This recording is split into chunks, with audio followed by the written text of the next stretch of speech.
South India shopping మాల్లో block buster ఆషాఢం #1 kilo sale.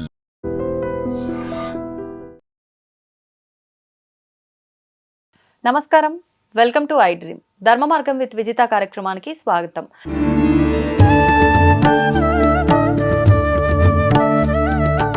నమస్కారం అండి. మహాదేవ.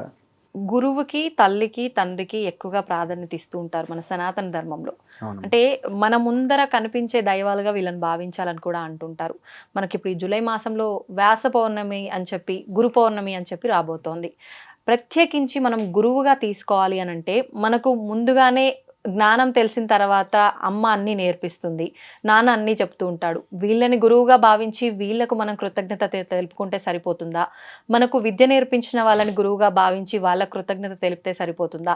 అసలు ఎవరిని గురువుగా భావించాలి, ఆ రోజు ఏ విధానాన్ని ఆచరించాలో తెలియజేయండి. సంతోషం తల్లి. గురవేత్ సర్వలోకానాం భిషజే భవరోగిణాం నిధయేత్ సర్వ విజ్ఞానాం దక్షిణా మూర్తయే నమః. అమ్మ, గురువు అనేటువంటి వాడు ఒక మనిషికి జీవితాన్ని ఇచ్చేవాడు. జీవితం అంటే కేవలం చదువు రూపకంలోనే కాదు, ఎన్నో రూపాలలో, అంటే యుద్ధ రంగంలో కావచ్చు కానివ్వండి, చదువులో కావచ్చు, లేకపోతే సోషల్ మీడియాలోనే కావచ్చు, ఇంకా ఎన్నో రకాలుగా రాజకీయంలో ప్రతి ఒక్క దాంట్లో ఒక గురువు అనే వ్యక్తి ప్రతి ఒక్కరికి ఉంటారు. మనకేంటి అని అంటే వేదంలో, ఉపనిషత్తుల్లో ఒక మంత్రం ఉంది, వేదమనోత్స్యాచార్యోంతే వాసిన మనుషాస్తి సత్యం వధ ధర్మంచర స్వాధ్యాయ ప్రవచనాభ్యాం న ప్రమతితవ్యం మాతృదేవో భవ పితృదేవో భవ ఆచార్యదేవో భవ.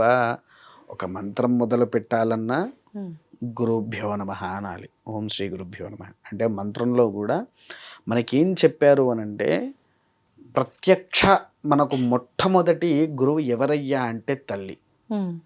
పిల్లవాడికి అమ్మ అనే పదాన్ని నేర్పిస్తాడు.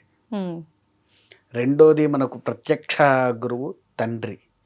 మన జీవిత మనుగడుగు ఎలా ఉండాలి, మనం చేసే విధితత్వం ఎలా ఉండాలి, ఒక కుటుంబాన్ని ఎలా రక్షించాలి, కుటుంబాన్ని ఎలా చూసుకోవాలనేటట్టుగా మనకు చూపించేది తండ్రి.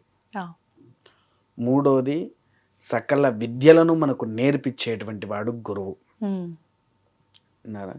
చదువు దగ్గరనే కావచ్చు, బంగారంలో తయారు చేయడం కావచ్చు, ఇంకే రకంగా అయినా సరే అన్ని రకాలుగా ఏదన్నా గురుముఖత ఉండాలి అని అంటారు. అవునండి, అవును. ఆ గురువుని ఎవరైతే, కొంతమంది ఉన్నారు తల్లి, ఎక్కడి వరకు ఎందుకు, నువ్వే ఎగ్జాంపుల్ అనుకుందాం, నువ్వు చదువుకుంటున్నావు తల్లి, నువ్వు స్కూల్లోనే కాలేజ్లోనో సబ్జెక్ట్స్లో చదువుకుంటూ ఉంటే ఏదో ఒకసారి చూసి, అబ్బా ఈ నస సార్ గారు వచ్చిండ్రా, ఈ తలకాయ నొప్పి సార్ వచ్చిండ్రా అనుకున్న రోజైతే ఉంది కదా, ఉంటుంది. ఖచ్చితంగా గురుదోషం పడ్డట్టే తల్లి. ఖచ్చితంగా గురువు దోషం అనేటువంటిది మనకు పడిపోతుంది. ఎందుకనంటే దానివల్ల ఏమవుతుందంటే చదువు అనేది సమ్మగిల్లుతూ ఉంటుంది. కానీ అది మనం కావాలని చేస్తున్నది కాదు కదా, అయినా కూడా ఆ దోషం ఉంటుందా? ఖచ్చితంగా ఉంటుంది. ఎప్పుడైతే గురు ఛేదన చేశామో, గురువుని ఎప్పుడైతే తిడతామో, తల్లిదండ్రుల్ని ఎప్పుడైతే తిడతామో, తల్లిదండ్రుల్ని తిట్టినందుకు పితృశాపం పడుతుంది. పితృదోషం వేరు, పితృశాపం వేరు. పితృశాపం పడుతుంది. ఇక్కడ గురువుని తిట్టినప్పుడు గురుశాపం పడట్లేదా? అవును, అవునా కదా? అట్లా గురు శాపం అనేది పడుతుంది. సో దీనికి గురువుకి ముఖ్యంగా మూలాధిక దేవత ఎవరయ్యా అంటే సరస్వతి. అవునా? ఈ సరస్వతికే కాదు, సకల చరాచరాది దేవతామూర్తులందరికీ గురువు ఎవరు? నవగ్రహాలలో ఒకడైనటువంటి బృహస్పతి. ఆయనను గురువుగా చూస్తారు. మళ్ళీ నవగ్రహాలలో ఇంకో గురువు ఉన్నాడు, ఎవరయ్యా అంటే శుక్రుడు. ఆయన ఎవరు? రాక్షసులకు గురువు. రాక్షస జాతికి శుక్రుడు గురువు అన్నాడు. దైవికానికి అంటే మనం దేవతామూర్తులకందరికి గురువు ఎవరయ్యా అంటే బృహస్పతి. తర్వాత రెండో మహాగురువు ఎవరయ్యా అంటే త్రిమూర్తులు కలిసి ఏకకలలో అనసూయాదేవి యొక్క గర్భంలో జన్మించిన వాడు దత్తాత్రేయుల వారు. మూడో హంసగా మనం చూసుకోవాలనుకుంటే పరమేశ్వరుడి యొక్క హంసలో పుట్టినటువంటి వాడు దక్షిణామూర్తి. దక్షిణామూర్తి తర్వాత ఎవరయ్యా అంటే మళ్ళీ ఆ శంకరుడే శంకరాచార్య రూపంలో జన్మించిన వాడు ఆదిశంకరులు. అవునా? ఇప్పుడు నడుస్తున్న మన యతీశ్వరులు కంచి పీఠం, శృంగేరి పీఠం, హంపి పీఠం, ఇలా పంచమఠాలు ఏవైతే ఉన్నాయో ఆ పీఠాధిపతులు. ఇప్పుడు కొత్తగా పెట్టుకున్న పీఠాలు కావచ్చు, తర్వాత మళ్ళీ కృతాళం స్వామి వారు, వీళ్ళందరూ గురువు కిందనే వస్తారంటే యతీశ్వరుల రూపంలో, ఓకే ఓకే, దేవదూతలుగా. ఇక్కడ ఏంటంటే తల్లి, ప్రతి ఒక్కరిని గురువుగా భావించి, అసలు వాస్తవానికి గురు పౌర్ణమి రోజు ఏం చెయ్యాలి? గురువారము పౌర్ణమి కలిసి వస్తుంది ఆ రోజు మనకు. ఎప్పుడు? ఈ ఆషాఢ మాసంలోనే వస్తుంది గురు పౌర్ణమి. అసలు ఆషాఢ మాస ప్రత్యేకత ఏంటి? ఆషాఢంలోనే ప్రారంభమయ్యేది మనకు మొట్టమొదటి దేవతామూర్తుల పండుగలు ఏదయ్యా అంటే తొలి ఏకాదశి నుంచి ప్రారంభం అవుతుంది. దాని పేరే తొలి ఏకాదశి. తొలి ఏకాదశి రోజున స్వామివారు యోగ నిద్రలోకి వెళ్తారని కొంతమంది అది అంటారు, కానీ వాస్తవానికి ఏంటంటే చాతుర్మాస్య దీక్ష అని అంటాము దీన్ని. ఈ చాతుర్మాస్య దీక్ష చేసేది ఎవరికి? గురువర్యులకి. చేసేవాళ్ళు, ఆచరించే వాళ్ళు కూడా గురువులే. అవునా కదా తల్లి? గురువులు ఆచరిస్తారు. యతీశ్వరులు కానివ్వండి, మంచి వేద పండితులు కానివ్వండి. చాతుర్మాస్య దీక్ష అంటే చాలా మందికి కూడా తెలియదు, కొంతమందికి తెలిసిన వాళ్ళైతే చెప్పగలుగుతారు. ఈ చాతుర్మాస్య దీక్షలో మనం ఏం చేయాలి అంటే వస్త్రం అంటే ఒక ధోతి, స్వయం పాకము, పండు ఏదన్నా గురువులకు గనక దానం చేస్తే ఆ గురు దోష నివారణకు ఒక ప్రాముఖ్యత కలుస్తుంది. తర్వాత గురు పౌర్ణమికి ఇంకో పేరు వ్యాస పౌర్ణమి. ఆ రోజు ఏం చేయాలి అంటే వాస్తవానికి ఎంతో మంది వేద పాఠశాలలో విద్యార్థులు ఉంటారు. తోచిన వారు వ్యాసపీఠ అని మనకు ఉంటది. ఏది మనం పుస్తకం పెట్టుకుంటాం కదా, భగవద్గీత చదివేటప్పుడు ఒక పుస్తకం ఒక చెక్కతో ఉంటది, దాన్ని వ్యాసపీఠ అంటారు. ఆ వ్యాసపీఠ దానం చేసిన వాళ్ళ గురువులకి, విద్యార్థులకే గురువులు, చదువుకునే విద్యార్థులకు. మామూలుగా నేనైనా నువ్వైనా ఎవరైనా, మామూలు వాళ్ళు ఎవరైనా, ఎందుకంటే ఇలా గురువుని తిట్టిన వారు ఉంటారు కదా, వారు ఎవరైనా వ్యాసపీఠ దానం చేయడం. వ్యాసపీఠ కాకుండా ఇప్పుడు మామూలుగా ఏదన్నా స్కూల్స్ ఉన్నాయి తల్లి, స్కూల్లో పిల్లలకు చాలా మంది ఏంటి మాఘమాసంలో శ్రీపంచమి వస్తుంది, ఆ రోజు సరస్వతీదేవి పుట్టినరోజుని అక్షరాభ్యాసాలు అవన్నీ ఆచరిస్తూ ఉంటారు. కానీ అసలు ప్రథమంగా అక్షరాభ్యాసం మొదలు పెట్టేది గురు పౌర్ణమి రోజే మొదలు పెట్టాలి ధర్మ ప్రకారంగా అయితే. ఎందుకంటే గురోర్ముఖతః విద్య నలభ్యతే అన్నది శాస్త్రం. అవునా కదా? కాకపోతే ఆషాఢ మాసము మూఢాలని చెప్పేసేసి అలా అంటారు అంతే తప్ప అసలైతే ప్రారంభం చేయాల్సింది ఈ యొక్క గురు పౌర్ణమి రోజున. గురువు దగ్గర నుంచే నేర్చుకోవాలి కాబట్టి ఆ గురువు యొక్క గురు పూజ అంటారు. మీరు వినే ఉంటారు కొన్ని శ్లోకాల్లో, ఇదో నమః శ్రీ గురు పాదుకాభ్యాం అని అంటారు. అంటే ఆ గురువు యొక్క పాదాలకు పూజార్పణ అర్థించాలి, మనం చేసుకోవాలి. ఆ గురు పాదాలకు మనం ఎప్పుడైతే పూజాధికాలు గావిస్తామో మనలో ఉండేటువంటి సర్వదోషాలు పోతాయి.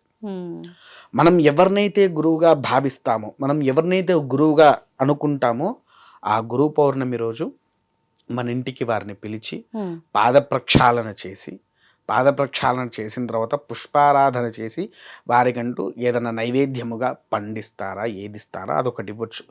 విన్నారా? నార్మల్గా అంటే బ్రాహ్మణులు అయితే కనుక ధోతులతో సహా ఇవ్వాలి. మామూలుగా మీరు చదువు చెప్పిన గురువు కానీ మీకు విద్య నేర్పించిన వీళ్ళెవరైనా ఉంటే వాళ్ళని పిలిచి ఫైంట్ షర్ట్ కానివ్వండి, లేకపోతే షర్ట్ పీస్ ఇలా పూర్వం దొరికేటివి ఇప్పుడు కూడా దొరుకుతున్నాయి. ఆ షర్ట్ ఫైంట్ పీసెస్ వారి చేతిలో పెట్టి వారి యొక్క ఆశీర్వాదం తీసుకొని దక్షిణ చేతిలో పెట్టి పంపించాలి.